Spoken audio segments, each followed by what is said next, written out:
Hey there, welcome to another episode of the Impact Ladder podcast. I'm your host, Andrew McBurney. On today's episode, we talk to Justin Gammage, who is the Director of Partnerships at the University of Miami and also a co-founder in an AI startup doing airfield inspection work. Justin goes into detail about how he started out as a material scientist at General Motors and somewhere along the way learned that every successful deal and collaboration comes down to the person in front of you. All right, let's get into it. Hey, Justin, thanks for coming on the show. Great to see you, Andrew. My pleasure. Awesome. So, before we get into our chat, why don't you tell me and tell the listeners a little bit about what you do today, what you do for work? Okay, sure. Yeah, happy to. I wear a couple hats. I guess the one hat that I wear is I'm a co-founder of a company called Illuminex AI that does basically airfield inspection. And it's very focused on what everyone's calling operational AI today, and it's based on both training using simulated data and physical data. And our target market initially is basically the global airfield space. The other hat I wear is I'm the director of partnerships for the Frost Institute for Data Science and Computing at the University of Miami. And the role is very much kind of what it sounds like. I focus on building partnerships between our institute and external partners, both regionally within the area of sort of southeastern Florida, but Hmm. also more broadly the United States, Canada, and internationally. So it's a uh, very interesting role because I get to cover a number of different topics that range from healthcare to climate science to smart cities technology. So it's a really, really fun role. Interesting. That sounds quite complex, the both of those roles in their own right. Um, that's really cool. Now, so you mentioned the partnership focus with the university, and then would that be like you're similar? I know you said you're the co-founder at the startup. Would you also kind of fit like wear the same hat, or would your duties on that side of thing be different? Actually, it's basically the same hat. So Okay. my role at Illuminex is primarily on strategic partnership. So Hmm. there are a number of sectors within the aerospace industry that I guess my role is prioritizing. So it's largely partnerships around defense, the application of our technology for defense applications. Hmm. And as a startup, we're always looking for funding. So I'm quite involved in the fundraising and talking to strategic partners for that component as well, along with our CEO. Interesting. Okay, you kind of beat me to my next question because I was going to ask you, like, what does revenue impact look like? So it sounds like there's the fundraising side. Are you also going like direct to customers, and like, is that a source of revenue also at this point on the startup side of things? Yes, it is. So direct to customer. So we have a probably about a half dozen customers currently, and there's a pretty long pipeline that we're trying to scale to meet. So a good portion of our annual revenue now is directly from customer deployments that we have in Canada, the United States, and actually internationally. We have a deployment in Singapore. So it's pretty exciting. That's huge. Um, that's really cool. And then like I know you're like I know you we met in Canada. Is that where kind of that started? Did you start there and then sell into the US and then start expanding? Did you start in the US on that sort of stuff? That's a great question. Yes, so we did start the company in Canada. It's still basically a Canadian run and operated company. Our first customer was Canadian. Actually, our first two customers were Canadian. But a number of our customers are in the United States, and that's largely because um, the United States has like 10x or more airports, commercial airports than Canada does. And obviously, if around the globe, that number is even greater. So it's a very much an export Hmm. um, driven company. We'll have a lot of international customers as we grow. Interesting. That's really cool. And then so on the university side of things, are like so are you bridging kind of like industry and academia? Like, where does, I guess, the revenue connection, if it does come out, on that side of the equation? Another great question. So I look at it a little bit differently than pure revenue. I look at it Mm, more of a value discussion when I talk to partners. And the reason I say that is the university can basically benefit industry and other partners in a number of ways. So one of them obviously is universities conduct research in partnership with industry, and that's a revenue generating activity for a university.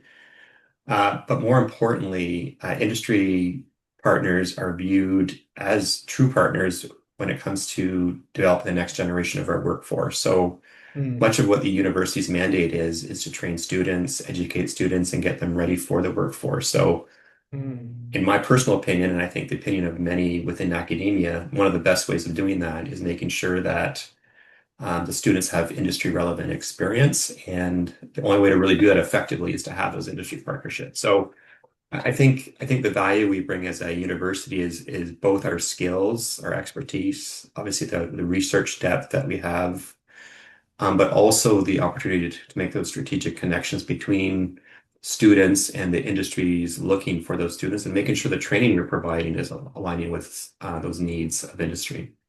I love that. And that is something that, like, when I think of this sort of topic, it's like there's levels to impact. And what you just described, I think, is like it's like that ripple effect. Like you're doing those strategic things that are ultimately rippling out into the community and having all kinds of positive effects on how businesses are operating, how people are getting involved. And that's really cool to hear. Now, one thing, so I feel like we have a pretty good idea as to kind of like the quick version of what you do on a day-to-day basis, right? Um, Now, where did you come from? Because I believe you have an engineering background. I don't think you started in business partnerships and all of that sort of stuff. Is that correct? That's correct. Yeah. So I started my career right after completing my PhD in material science at McMaster University, and I started at General Motors of Canada. And I worked in what was called the Materials and Fasteners Group for General Motors. So very much focused on product development, manufacturing support. So I spent a lot of time in the assembly plant trying to troubleshoot issues that came up during production and things of this nature. So um, very, very good experience. Learned a ton. Within about 5 or 6 years, I kind of put my hand up to work with General Motors Research, where Hmm. I had a lot of interest, and I continued to sort of maintain my curiosity and sort of innovation and things of this nature. And then through that role, I sort of got more engaged in the partnership aspect. I was initially responsible for managing the research collaborations General Motors had across Canada. So there were about 2 dozen or so at different universities across Canada. I eventually became sort of lead or chief scientist, they called it, for Hmm. those activities. And that's basically how I got more involved in the development of partnerships and things of this nature.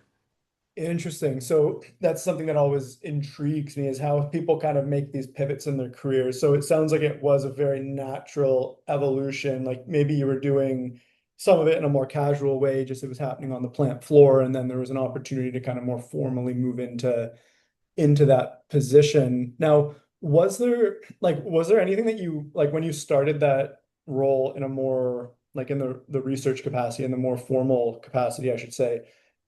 Was there anything you almost had to like stop thinking or like stop doing to be able to succeed in that new role that you can think back on?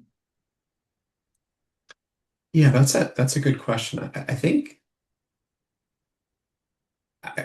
so. There's one of the interesting things, I guess, that I learned through that process is that in large manufacturing companies, and I think this would apply to any company, whether it's automotive or other sectors. There's basically sort of two streams of operations around sort of revenue generation or things of this nature. One is the innovation, so you're working on future product and future technologies. And the other part is what I call the bread and butter. So this is how you make your revenue today to make sure that you can fund the future. And that's basically manufacturing. And I think in the transition between sort of the more product development and manufacturing to the more research and innovation, you do have to change mindset a little bit and be more exploratory in the way you think and think, okay, well, maybe that's good. It could be a cool idea. It could develop into something. Whereas in the product development and manufacturing, you have to be much more certain about the outcome because the outcome can affect revenue in a very consequential way. So if you get the outcome wrong, you could find yourself in big trouble. Whereas with research, there's a quite a bit more flexibility and basically an understanding that you may not know the answer, and sometimes the wrong answer is still beneficial. So I think those were two of the sort of the transition that I had to work on in terms of moving from, okay, with certainty, I know this is going to happen, with this is going to generate these results. With when you go to research, it's much more exploratory and it's more like a what if type of question that you have to think about. Mm. Interesting. And now, did you find that a challenge kind of moving into a role where maybe there's more unknowns coming from a place that sort of rewards precision, I guess we could say? Yes, I found that more of a challenge, not from a personal standpoint, but more of a sort of organizational standpoint. So there's always I think there's always going to be a level of competition between two organizations, one focused on innovation, one focused on execution. And there's, I think, just by the nature of the pressures on the execution side, I think there's always going to be a question as to, okay, why are you guys doing this? That's not going to bring us any money tomorrow. I think that, so I think the challenges are more on that side of the equation than actually the personal switch I had to make to say, okay, yeah, now I'm going to focus more on innovation and ask those what if questions. Okay, Um, yeah. interesting. Yeah, because you're somebody who, like, we've known each other for a while, and you're always somebody who's very easy to talk to. Like, you're not argumentative. And so, like, I guess you already had a lot of those skills going into this transition. Like, I imagine you carried those into prior roles too, and they assisted you in some shape or fashion. But that that's an interesting way to kind of slice it and look at it. Now, when you so like what came next after GM? Like I know there's like historically there's just been like huge shuffles and all kinds of stuff with auto manufacturing and whatnot. Like at some point were you like, okay, time to shift gears? Because like I guess you are somewhat in that world these days with your startup, just in a different capacity, but like getting into like in the school setting and that sort of stuff. I'd be curious to see how that shift started. Yeah, that's another great question. You're asking great questions. I would say that curiosity got the best of me. So there were I guess a couple of things that were happening uh, in my role when I was in an industry that I guess I continued to ask those what if questions. So I was quite familiar with the automotive sector. I'd worked with a lot of universities, and through my course of the interactions with different universities, and this could range from small universities to some of the very well-known universities in Canada. I saw different opportunities where I might be able to contribute and help guide them a little bit more on how they could better partner with industry because there's and I think this still holds true. I think there's a general perception among a large portion of universities that industry is not to be trusted, sort of thing. There's that sort of Mm. there's that I think there's a bit of a mindset where some people at universities worry that they're going to be taken advantage of by industry and industry's only in it for profit and things of this nature. And I thought that Mm. um, there was an opportunity for me to I guess maybe participate in changing that narrative a little bit. I Hmm. certainly, I know at General Motors, we were very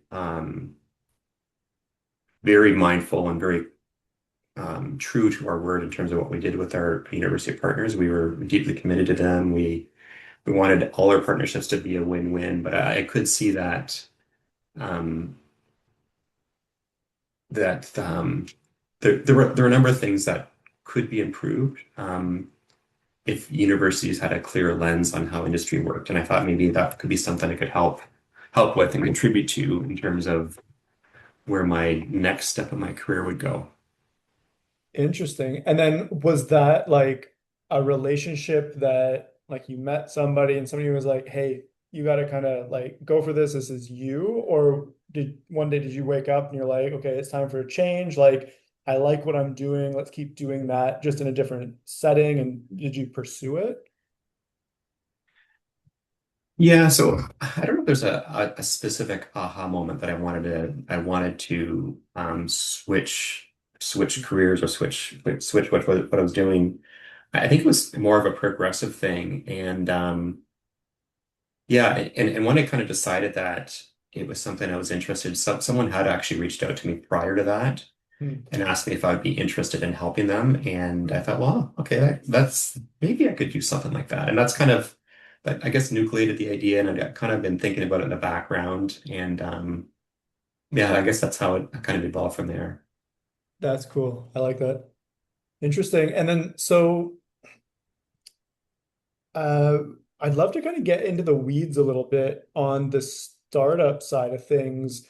Now, if anything's too personal, of course, push back. We don't need to get into absolutely everything, but I'd be curious to hear how you operate in like your role. I imagine you're going out, you're building relationships, like you're kind of bridging those business. I don't know if you do pilots or if you're just like selling something that's then getting installed Mhm. immediately or what.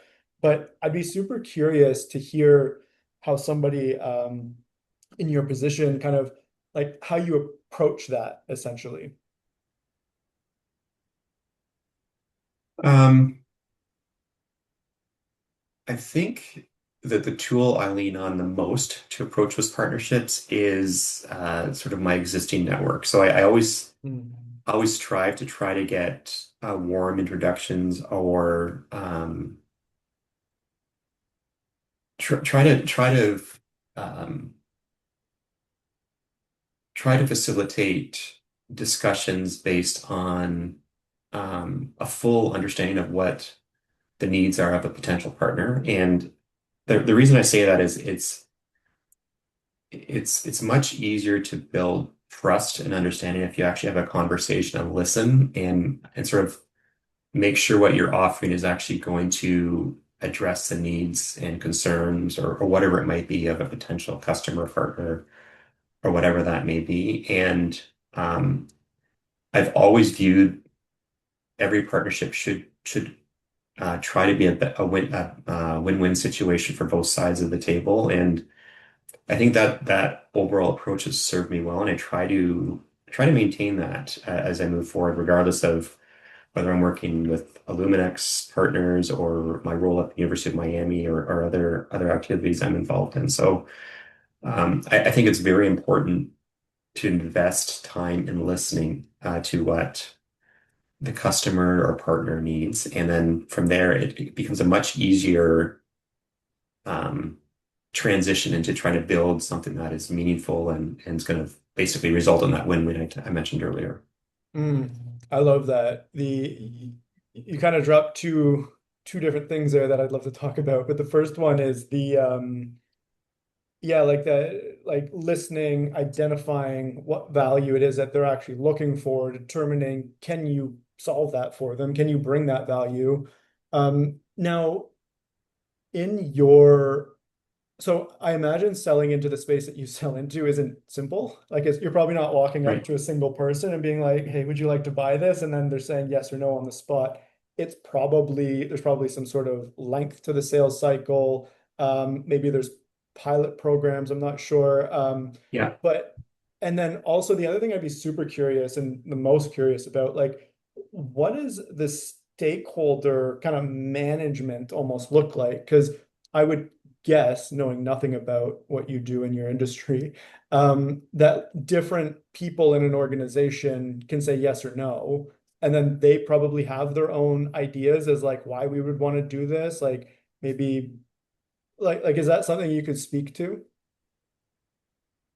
Yeah, maybe I'll start that first, and then maybe work backwards from that. So the sales cycle for airfields is very long. So it's or airports, I guess, for in general, it can be 18 to 24 months, and it almost always requires some sort of pilot deployment that's typically an unpaid pilot. So for a startup standpoint, that's a difficult that's one of the things that is always a challenge for entry. It's a big barrier for entry actually for a lot of companies if they don't have the ability to raise funds to support those long sales cycles and the need for pilots. Mm, The the airfield industry or the airport industry or the commercial aerospace industry is kind of split into three distinct um, areas. So you have the sort of the large hub, which are the major airports. So you think of Toronto, Pearson, Montreal, Chicago, O'Hare, Atlanta. So those are what I call the major hubs. And then you have sort of the medium size, the smaller hubs, which are the smaller regional airports. And then you have the general aviation airports, which are really the really small airports. And the reason I make those distinctions is because the decision-making process differs depending on what type of airport you are dealing with.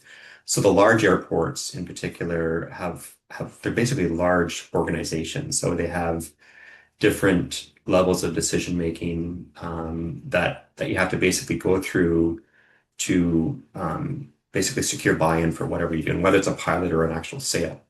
mm, When you're dealing with some of the smaller airports, the decision-making chain is much smaller, and it could be basically having to sell it to two or three people versus maybe five or six to 10, depending on what's required for some of the larger hubs.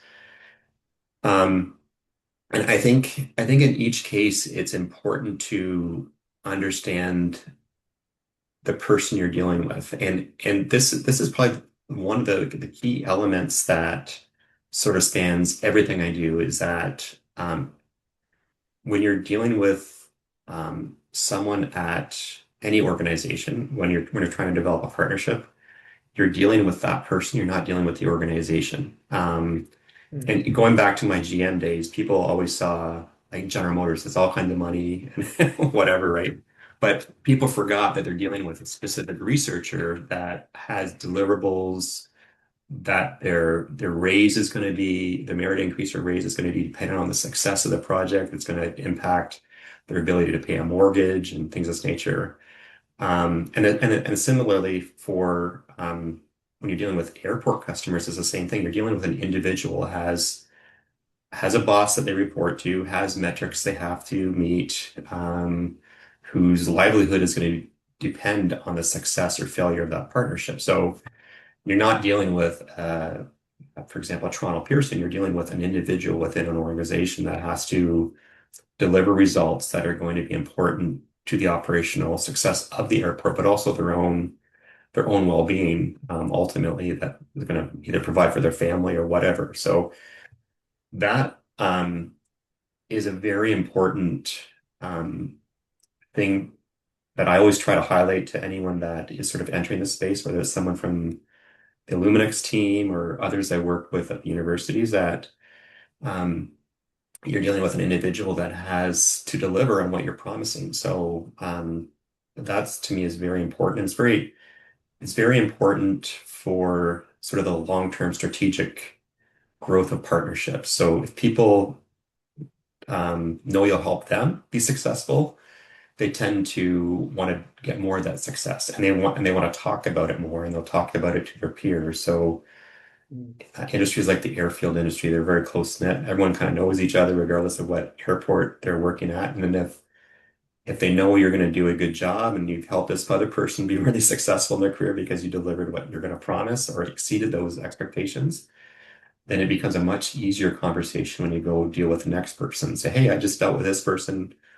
Mm, You can ask them for a reference basically if you want to learn more about how we help them out and things of this nature. So I mm, know it's a long-winded answer, but it's a very important distinction that I learned early on in my career is that you really have to focus on the person you're dealing with in the organization and making mm. sure they're successful before you even start looking at the bigger picture of who the ultimate customer is.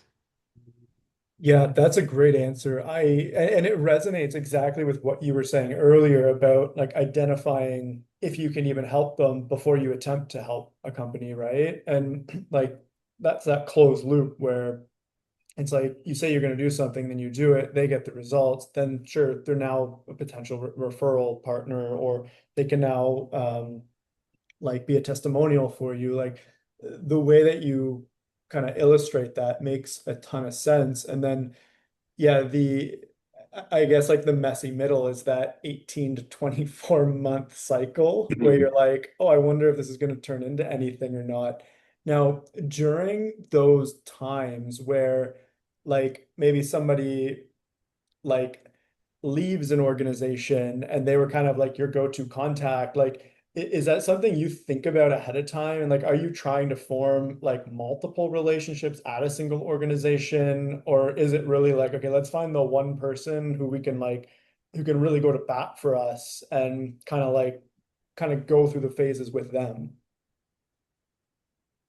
Yeah, so that's actually a very important question. The answer to that question is is it depends, but typically there's always going to be a lead contact Mm, and um but very quickly we try to establish relationships with the rest of the team. So in many of our deployments there's sort of a like a physical on-field mm, setup that we have to do. So for example, our system would mount on the hood of an existing airport vehicle that's been certified to run in the airport. So we often work with the staff that drive those vehicles. So it may not be the director or leader of that organization. It's actually the technical staff that support the operations. So mm, we have a pretty strong team that goes on site, helps with the initial deployment. Um, we'll troubleshoot if there's connectivity issues, for example. And we develop a pretty good relationship with the entire team. I think there's always going to be a risk of people moving on from the roles. That's always like I've mm, changed jobs a few times, right? So it's something that we recognize, and I think if we're doing a good job, the right people in the organization are going to hear about what we're doing and see that we're delivering results. mm. And regardless if this person has left or not, the project should hopefully carry on through completion. Mm, that's awesome. Yeah, that's always something I'm wary of when we're going through sales cycles. It's like, are we too invested in one person and what happens if they leave? And that's like what you described there. It's like, yeah, making sure it does complete even if someone leaves is critical. And it's definitely I feel like that's such an important lesson. Um, Now, the other thing you kind of mentioned that piqued my interest is you put weight on the importance of networking. And I feel Mhm. networking is something that some people do and other people don't do, but everybody kind of knows they should do it. And Yeah, so the audience for this podcast are technical people who are effectively striving to be like more impactful in business outcomes in their organization. And oftentimes that means talking to more people, getting out, like yeah, things yeah. like that. Are there certain like actually first I'll ask you, is that something you feel is like a natural talent of yours and it's just one of those skills you've kind of like you've I imagine you've developed over time, but it also kind of came in strong, or what was it something that you were like, oh, like my career sort of depends on this, like I could see myself thriving more if I sharpen this skill? And is it something you actively, like the people skills, is it something you actively developed?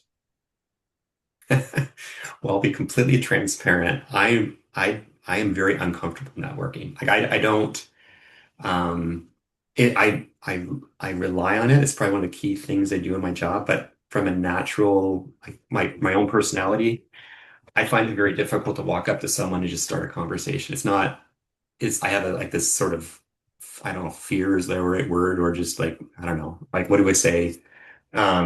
But that it's gotten much easier over time just with practice. So I basically forced myself to try to get better at it because I knew it is such an important part of what I do. And it's obviously I'm a partnership person, so I have to talk to people. So it's not a natural skill. It's a skill that I've worked on developing, and I'm still working on developing it.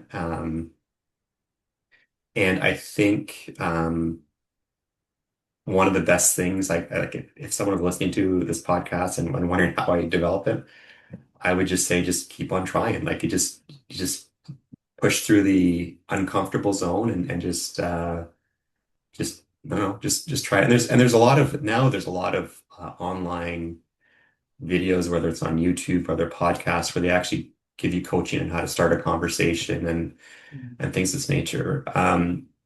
One thing I find really valuable in networking is to try to understand what people are interested in outside of their day-to-day job. So if someone likes, I don't know, camping, or someone likes golf, or and you can kind of put a mental placeholder on that. If you're able to remember that and ask them about a personal question the next time you see them, that really helps develop a really solid relationship Mm, with someone. So that's a kind of a little trick of the trade I've picked up over time and I'm genuinely interested because I like to talk about what I'm interested outside of work as well. So I find that's been a very useful mm. tip. Yeah. And one of yeah, sorry, go ahead. No, you go ahead. I was gonna say one of the other things I find is at conferences, that was one area that I always found sort of awkward to strike up a conversation. I just like walking in a conference, standing around. Um, I'll often do one of two things. If I see someone standing on their own, I'll walk up to them, introduce myself, and usually that starts a conversation because I don't like standing on my own either. Um, but secondly, going up to where the coffee is being served, or snacks are being served, or lunch is being served, is always a natural way to kick up a conversation. So Mm, it's those are my two tricks in that area to avoid that sort of initial you walk into a room, don't know anyone, you're gonna start talking to, and rather than standing around with my hands in my pockets, sort of pondering what to do, I usually try to do one of those two things. that's cool. I like that. Yeah, going to events and conferences and that sort of thing. I definitely realized personally that's a weak area and where I find like I'm very much like a type A personality. So when I have something to do, I'm like happy. And so I've found it's like I just think of it like, okay, who can I connect in this room essentially? So I'm basically just like kind of keeping tabs on the different people that I'm meeting and being like, oh, like I met this person and this person, like it'd be probably interesting for them to meet too. And so Mhm. like almost like the thing that I found works for me in those situations is like almost like giving myself a job. And then that way I don't have to Mhm. like worry about being interesting or saying something or whatever. And it's just kind of like a natural way to get in the flow of things. And so it's interesting to kind of like I'm just personally kind of comparing how I approach it to how you approach it. And Yeah. yeah, it's interesting to hear different approaches there. Yeah, absolutely. Absolutely. Yeah. I'll take Um, some of your tips too. So he said next time I'm in that conference alone. yeah, awesome. Now, was there a point in your, this might be too abstract. I don't know if it is, we can skip it, but like, was there a point in your career, whether it was on like the startup side or the education track, but like more kind of more recently, I suppose, in your career, say the last 5 years or something, 10 years maybe, right? Where maybe something clicked in you and the kind of the business stuff. So we'd be going back more than 5 years for sure, but like the Mhm. um where like you kind of like understood it's like, oh, like business outcomes is important in these roles that I'm doing. And hence I'm going to continue to focus on those outcomes and do what it takes to flourish in those positions. I guess to like wrap that question up, like was there a point in time where you felt that like clicked into place for you?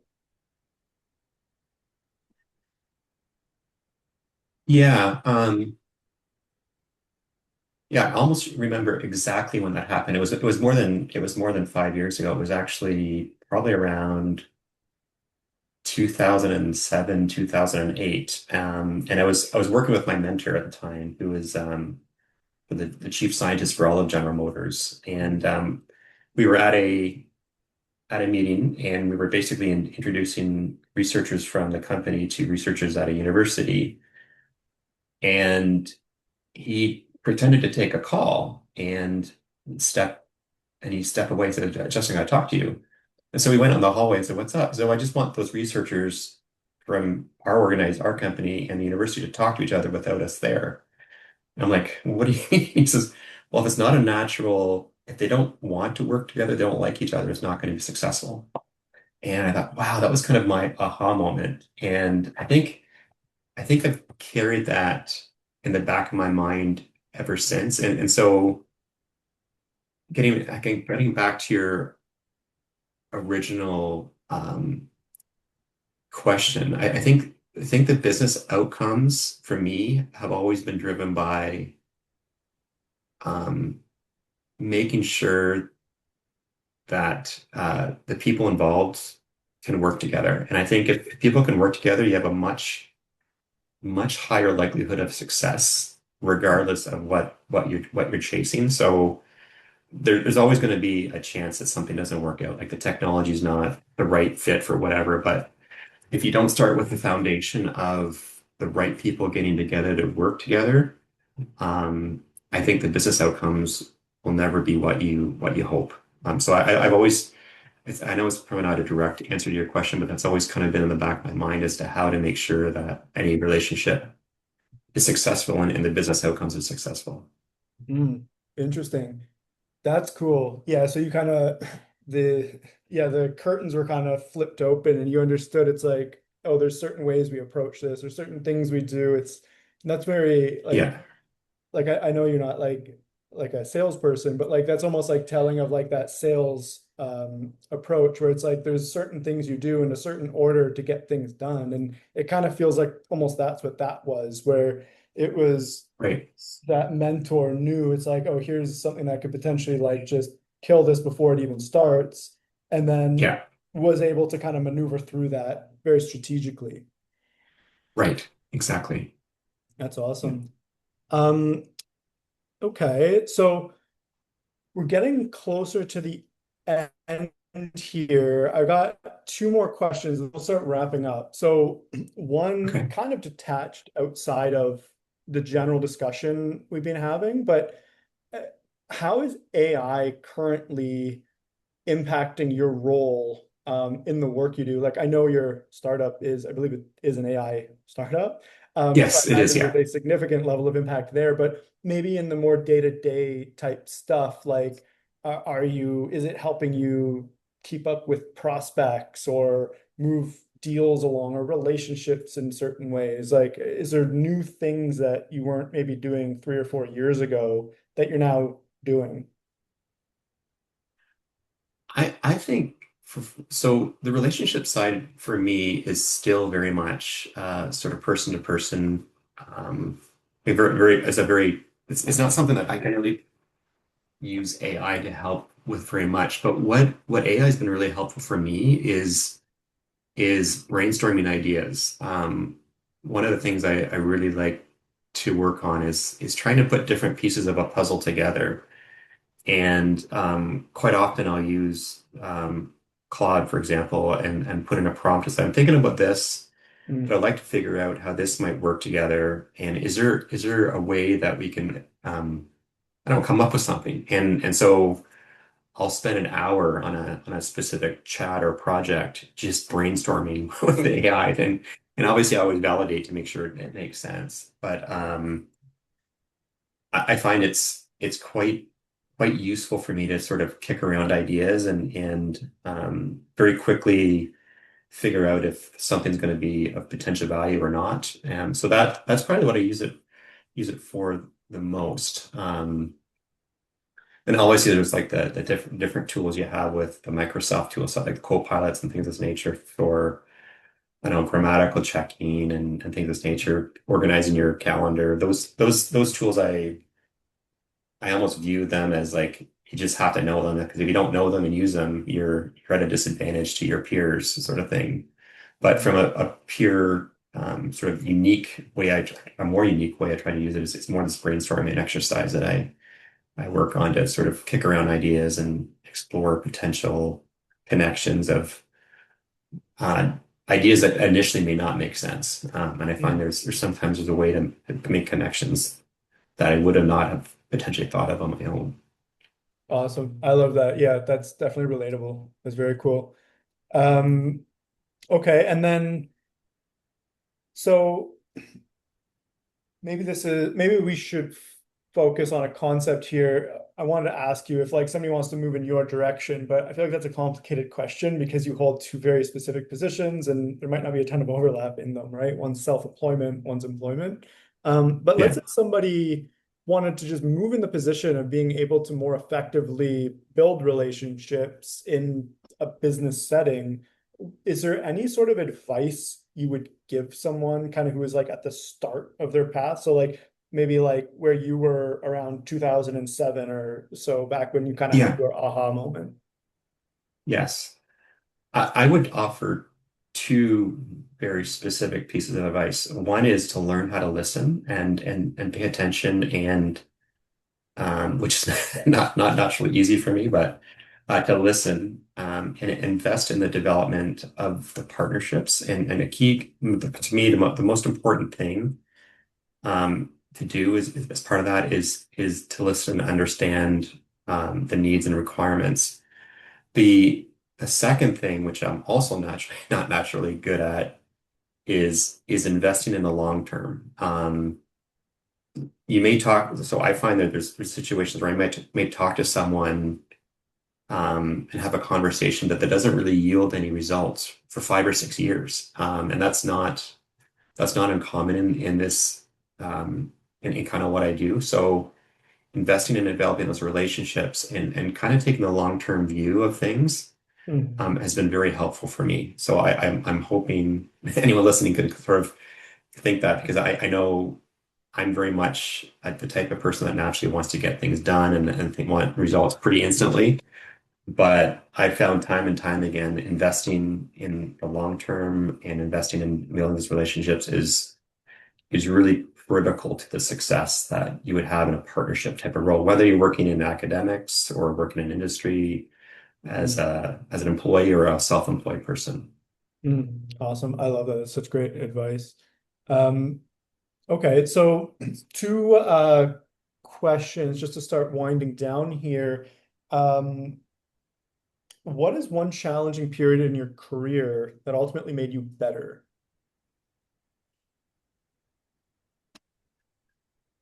Huh. Um,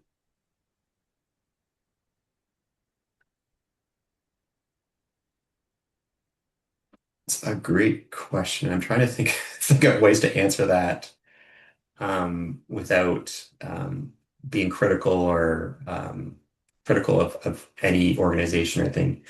I think the 2008 to 2010 downturn Mm, um, was a really big wake-up call for me. And I think it was big from the standpoint where I think prior to that, I had the mentality that if you just do a good job, you're going to be gainfully employed for life. You don't have to worry too much about, I don't know, broader consequences of your career. And everyone that has either lived it or have looked back on that time period knows that a lot of people had their careers upended because of the financial crisis and things of that nature. And I think that point in time was one where I really sort of doubled down on say, okay, I have to make sure that my network is as strong as possible because you never know when